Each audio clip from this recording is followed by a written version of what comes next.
Good morning. I've been working on a couple of projects over the past weekend. Today is Monday, and I was just trying to figure out something else to make, and I came up with an idea that I think I'm going to like, and I wanted to share it. I did just spend the last hour trying to download a camera driver onto my computer that would make this whole process so much easier. And the camera itself was working, and then I downloaded the drivers, and there were 4, and you have to do all this stuff. Got all that taken care of, and then plugged in the camera because you weren't supposed to have it plugged in while you were downloading drivers, and the camera doesn't work. And rather than go through that whole process of troubleshooting, I just decided to go back to using my camera, my phone. So, anyway, what I have here is a cotton tea towel, and you might remember or recall from another video, I had ordered 10 of these. They're 100% cotton. They are really soft. I like them a lot. They'd be great as tea towels. You could actually cut these in half because they are quite wide. Let's see. They are almost exactly 24 inches wide by about 20. Well, let's see. That would be 12, 13, 14, 15, 16, 17. Oddly, 17 inches one way, and maybe I'm counting that wrong. 12, 13, 14, 15, 16, 17, 18, 19. 20. So they're 17 by 20. And you could literally just cut this in half like this and then create a new finished edge, and you'd have a decent width of a tea towel. I kind of like this width. I like having this amount of fabric. I mean, these are fun to put in a bowl when you have a family gathering, and you can cover up, your bread, or use it as just a quick wraparound apron. I mean, they're super, super versatile, and I really like them. This one is not in the best shape, so I'm thinking rather than do what I wanted to do with this one, I'm going to use this as for a different project. So let me grab a different one. Yeah, here we go. All right. Now they do have to be pressed. As I said, they're 100% cotton. Very, very wrinkly when you wash them, but the fabric itself is just delightful. So what I'm going to do is use my Niagara heavy duty starch.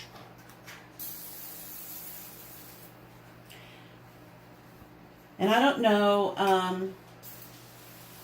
how other people use starch, but when I was growing up, I remember we would go visit my grandparents in North Carolina, and Sunday morning was just a mad dash to get ready to go to church. And for some reason, my aunts and my grandmothers and all the moms and all the people, all the females, and I'm just saying it because the men were just standing around drinking coffee and talking about the last time we got together and the fishing trips and all that. But anyway, what they would do as they were walking around with their hair in curlers, drinking their coffee, except for Aunt Martha, who always drank tea, hot tea, they would spray all their blouses and skirts and whatnots with spray starch that they themselves mixed up. And it was always blue, and it was in a spray bottle. And then they would fold them up like this and throw them in the freezer. And then they'd throw all us kids in a bathtub and get us all clean and get our hair washed and get our faces scrubbed and, put the tights and the shoes and the dresses and all that on, while one of them was standing there at the ironing board with a frozen garment from the freezer that needed to be pressed within an inch of its life. So when I do heirloom sewing, I have found, to be fair, that putting it in the freezer for just a few minutes after you've spray starched it, and even with Niagara spray starch, it comes out really nice, or any type of spray starch, really gives it that firmness that you want if you're trying to do, say, a hem stitch or double, any kind of double needle or wing needle stitching. That really does work. I'm not putting this in the freezer, obviously. I'm just letting it sit and get that starch soaked into the cotton. And I'm taking a sip of my coffee. Okay. So now, I'm going to give this a good press. And as you can see, it does have finished sides, finished edges all the way around. But my plan for this guy,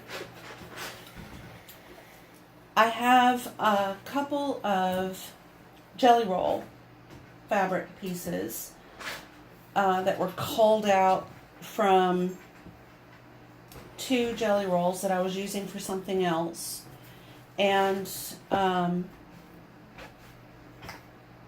I think it would be really cute to do slide this back. Oh, I see. I have a big tangle here, don't I? Well, that's not safe at all. Here we go. Okay. What I'd kind of like to try to do is put two jelly roll strips together. Oops, that's going to have to come off. That's actually plastic, which, as you can see, it doesn't like to be pressed. Okay.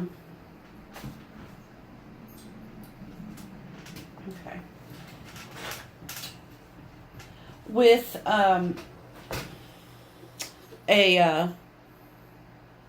some type of a connecting stitch. I haven't quite decided yet how I want to do it. I might do a roll and whip along the edge of each of the jelly roll pieces.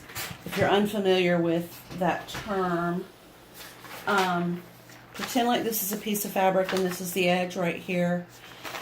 You take a very narrow zigzag on your sewing machine and you zig and you zag and you zig and you zag at a certain speed. This needs to be very crisp, so you would do starch. Some even use a stabilizer like a wash away. I have not found that to be a requirement. I just need a sharp needle, a very fine cotton thread, and my machine set to the zigzag that I require for a perfect roll and whip. And what it does is it comes off the edge of this fabric, and as it's coming back toward the main body of the fabric, it will sort of roll this edge over, sort of like on a lingerie item. You'll see sometimes what appears to be a roll and whip. This is a stitch that used to be done by hand. I'm sure it still is in some cases, but it is a vintage stitch name for a stitch that is now accomplished on a sewing machine. And it was a way to not have to have a bulky seam, or even for that matter, waste fabric. I read a book decades ago, and I honestly wish I could find it again. I can't even remember the name of it, but it was a book about sewing stitches and the great lengths that these beautiful garments were created by people who would literally not have access to, as we obviously know, fabrics would come to them on ships from far, far away. Beautiful, beautiful fabrics, but they didn't want to waste. This right here would be considered a waste. This is enough fabric right here that literally would be considered just a waste of fabric. It's not serving a purpose other than to keep that edge from fraying and causing issues. But a roll and whip would stop that from happening. I have the perfect example I can show you on a vintage hanky. So anyway, with the silks and the beautiful linens that were available, even cotton, polished cottons, all those lovely, lovely fabrics that would come on these ships from far, far away, and they literally would not have access to just, more fabric. If they needed more, oh dear, the dress is too short, I need to add, no, sorry. So butting up the edges of a piece of fabric to another piece of fabric would solve some of those issues by preserving, an inch or 2 inches, in pretty much the same way that they would, put sleeves on gowns in a way that they could be removed if they needed to be repaired. It's fascinating, the whole subject of fabric and garments and sewing and preservation, and it's an absolutely fascinating topic to me. Okay. So we have a few spots where the wrinkles are just insistent. So I'm going to go ahead and respray those areas with my starch again.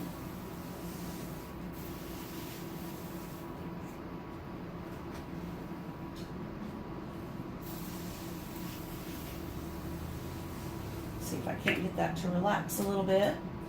And while that's going on, I'm going to look in my little trunk here. I believe, if I'm not mistaken, that I have some items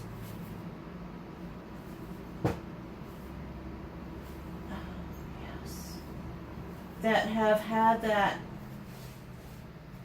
roll and whip edge done. Okay, let's see what we have here.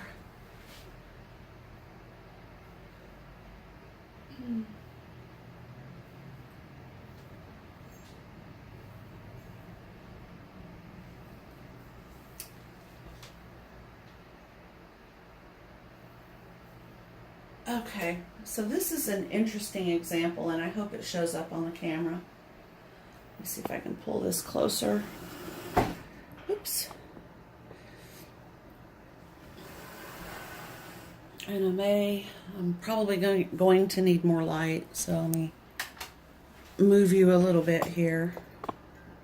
Okay, so this is a very vintage green hanky that had, see if I can get a piece of white behind it, these darling little coin medallions stitched, I just don't even know if that's going to show up, into a piece of fabric. This is a double layer around the edge right here. This right here is folded over. The edge of this piece of cotton, which is as fine as silk, has been rolled and whipped along its raw edge, And then the raw edges of these two, that's how fine this piece of fabric is. You literally can see through this cotton. It's just barely there. They've been stitched together to prevent wasting just inches and inches of fabric to accomplish that. This poor little guy needs to be safe washed. Let's see, here's another little piece of fabric. This is linen. Very interesting piece of fabric. I love it. I always have.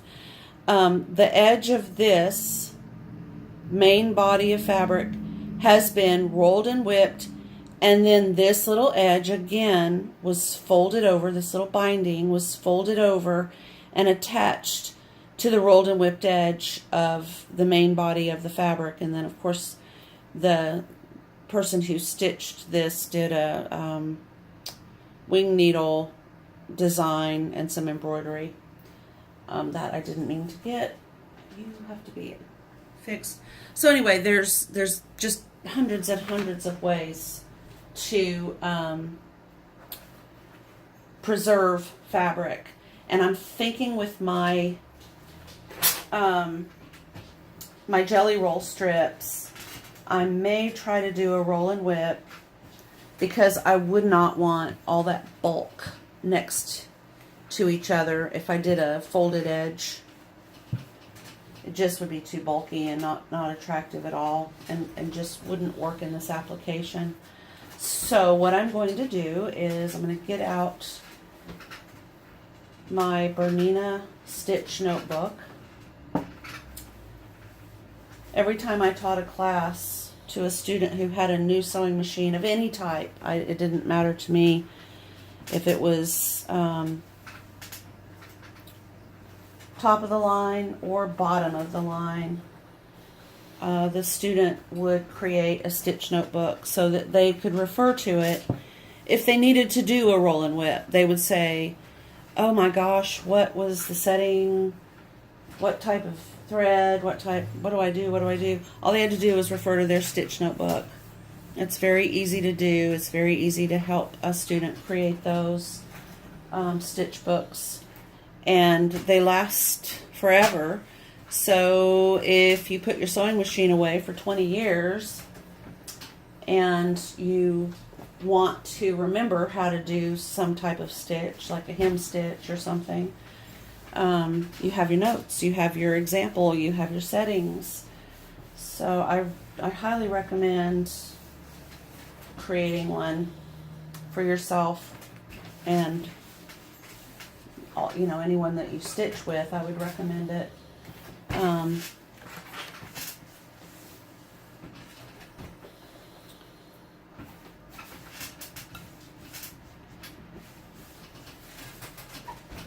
Okay, so this is about what I wanted as far as the level of pressing goes. And I want to see if I have a prettier side.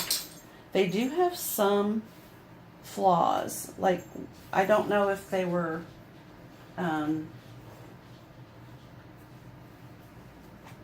if they came in contact with different colors of thread, but I've run across a couple that have red threads just randomly,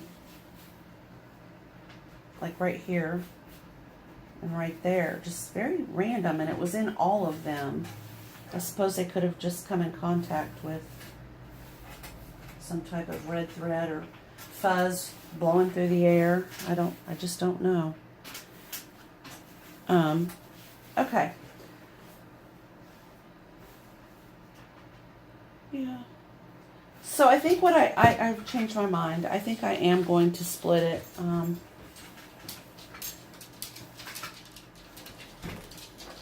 Because as I was talking, I happened to think that I could make one of those bowl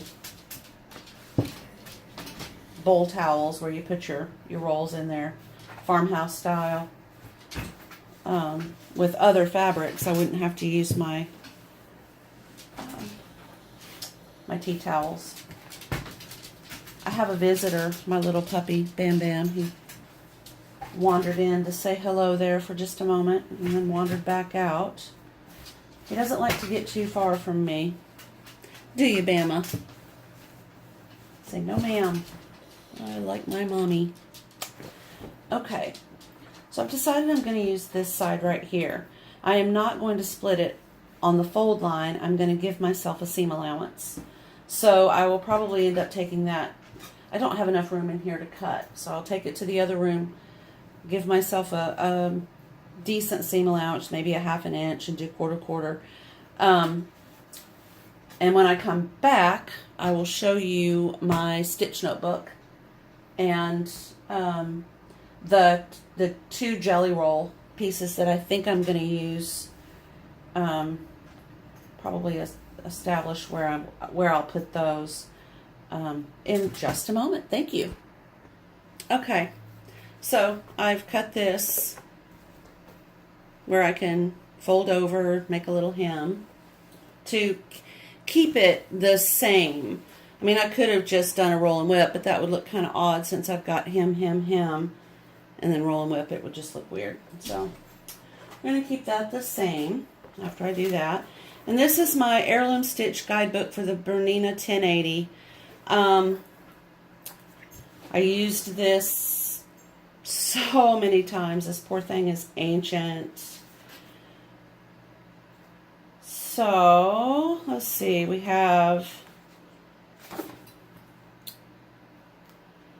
lace edging, shell edging. A lot of these are on knit fabrics.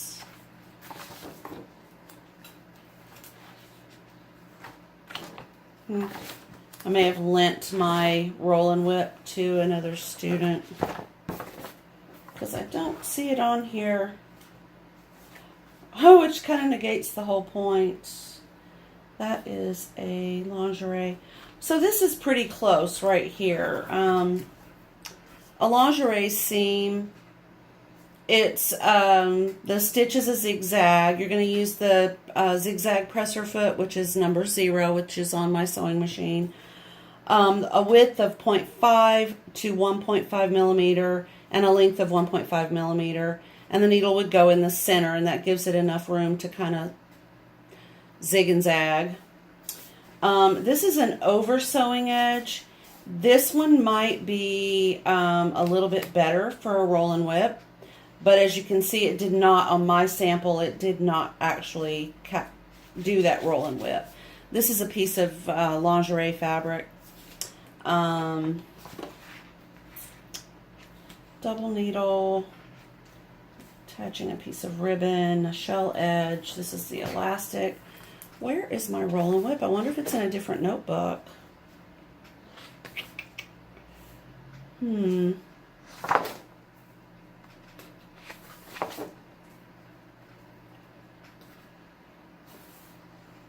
Pardon me while I stand here and scratch my head trying to figure out why my roll and whip stitching isn't in here. Oh, here it is.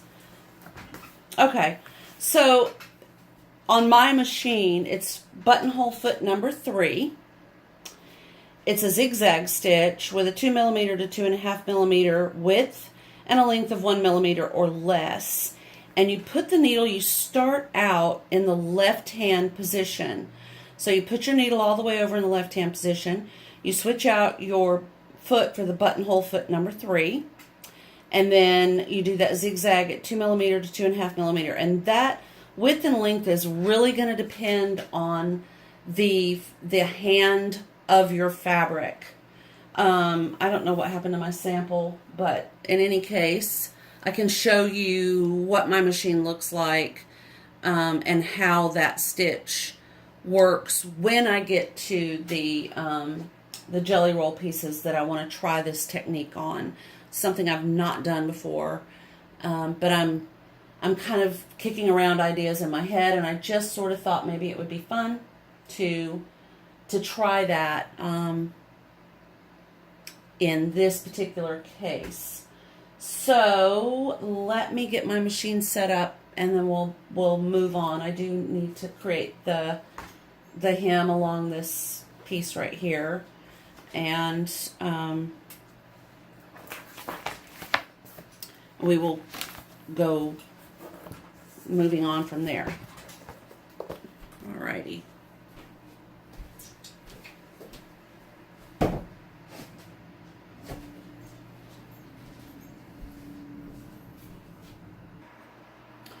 So I just wanted to point out that because the fabric I'm using today for this project is 100% cotton, I'm going to use a 100% cotton thread.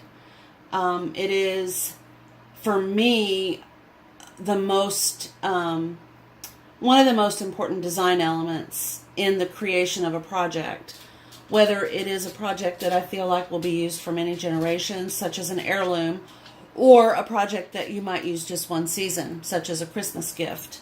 I still feel very strongly about using the same type of thread as the fabric I'm creating with, because if I wash this and it shrinks, but I've used a polyester thread, then the thread isn't going to shrink, and I'm going to have puckering in my hems and my seam allowance. So, Bam Bam is visiting me. He's at my feet.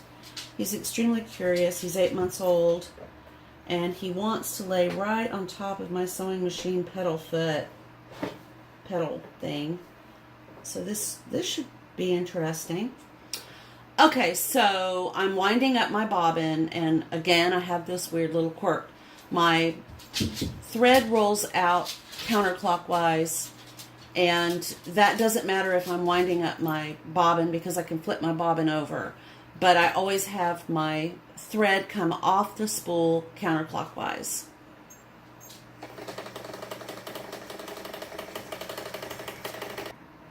I rarely roll a full bobbin off of a spool of thread, but if I'm sewing with white or black thread, or a very common thread, then I will go ahead and roll a full bobbin, simply because I don't want to run out, and I can always add. But this particular thread is one of my favorites, and I know that I'm going to be using a lot, not just on this project, but on several others. And so I went ahead and rolled it out. It gives me a great excuse to go ahead and purchase another DMC 50 weight, 500 millimeter or 547 yard spool of white. Okay, so I've taken my bobbin off, and I'm going to flip it over so that it is rolling clockwise.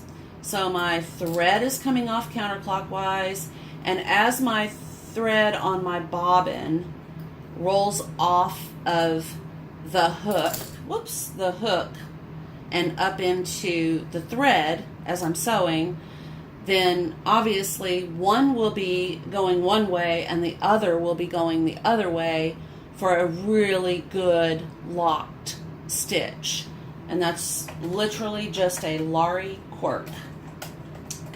It's not a requirement, I don't think, on all sewing machines, but it was something that I learned from an outstanding seamstress in Wichita, Kansas. And I do mean the city proper.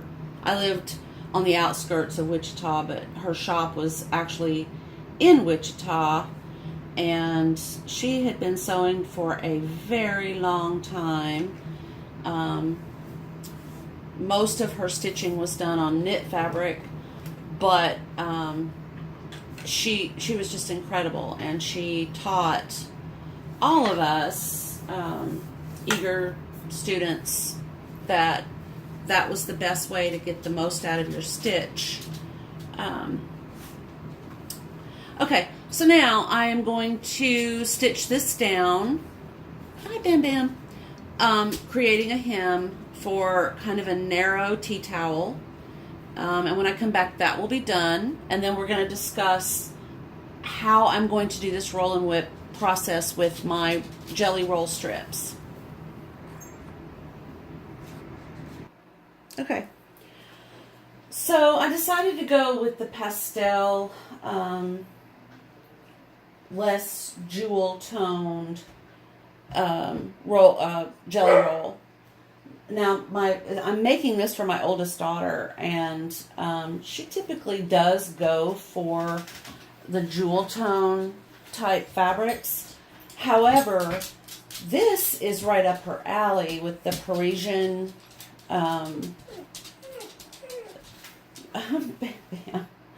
with the Parisian print and the pink. It just says Candace all over it. So I think what I'm going to do is, no, maybe this one. Oh, perfect. Yeah.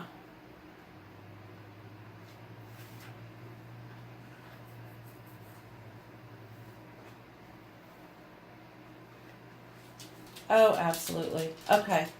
So in the process of doing this roll and whip, I am going to lose some of this fabric because I need to cut off the pinked edges. I don't know if you can see that, but the edges, of course, on a jelly roll are pinked.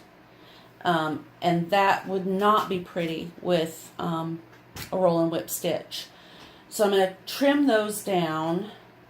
And then I'm on all three of these pieces, because I think these are the three I've decided to go with. They just suit her personality perfectly. And probably in this order. So they'll be slightly more narrow. There won't be quite the width here. And I'm going to trim down, get off the pinked edge, get all nice straight edges, and then I'm going to do a roll and whip on both sides of each piece, and then I'm going to attach these pieces in this manner, and then this piece to this and this piece to this. Well, obviously it'll be not on the hem. I wanted it up a little bit, about like that, so there's just a little bit of this down here.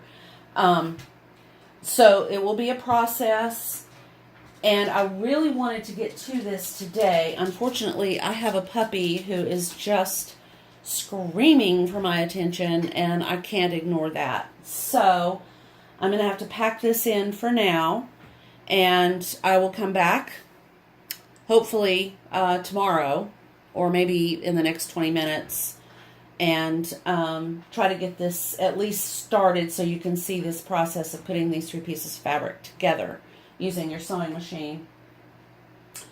Alrighty, thank you. Alright, so I'm back. I guess Bam Bam decided to completely destroy his little doggy bed, but that's okay. We didn't get yelled at. We had guilty eyes. And I just cleaned it all up, and I'll figure out something later. Meanwhile, he's just running around playing. He's fine. Okay,